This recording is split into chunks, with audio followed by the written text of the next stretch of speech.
All right. Cosine graph always starts at the maximum on the y-axis, goes down, and then goes back up to the maximum.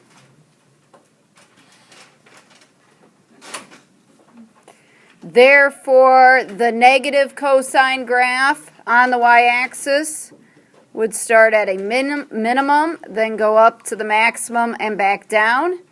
And that counts as one wave for those two trig functions. That's one wave, as we call it. Cosine starts top, back to the top. All right, sine. Sine will start in the middle of its wave on the y-axis, go up, then go down, then back to the middle. That is the sine of x, and that is one full wave there, from there to there.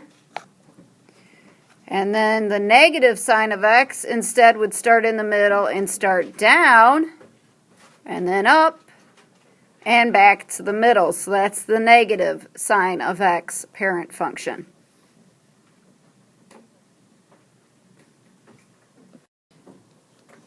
All right, so the quiz on, was it next Tuesday? Yeah. Will be without a calculator. So you will need to be able to graph an equation like this without the calculator. So to do so, we write down things that we know. First off, any number that is being added or subtracted there is your middle number.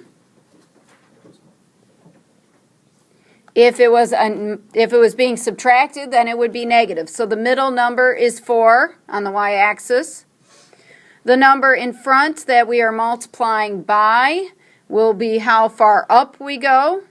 So if we want to go to the top, we will take 4 plus 3. And if we want to find the bottom number, we will take 4 minus 3. The number inside the parentheses with the x is how many waves occur. So 2 waves will occur between 0 and 360 degrees. 2 waves will occur between 0 and 360 degrees. So we should have enough information to graph it. Again, only put the x-axis down. The sine function starts in the middle, goes up, down. That's one wave. I need 2. And back up. Middle number is 4. Top number is 7. Bottom number is 1. So the x-axis is down here.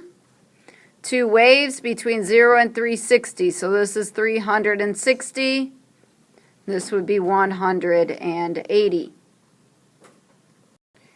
All right, sometimes we will also be given the graph and we will have to work backwards. The process is still the same. We'll take the graph, we'll write this information down, middle, top, bottom, how many waves, and then make the graph from it.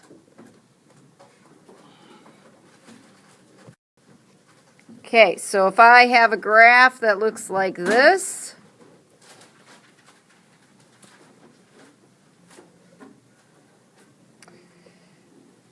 one, 2.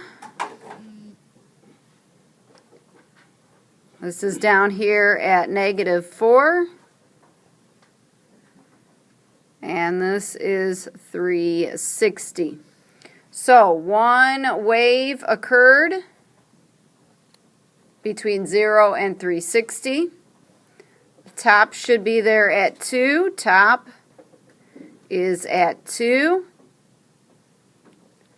Bottom is at -4.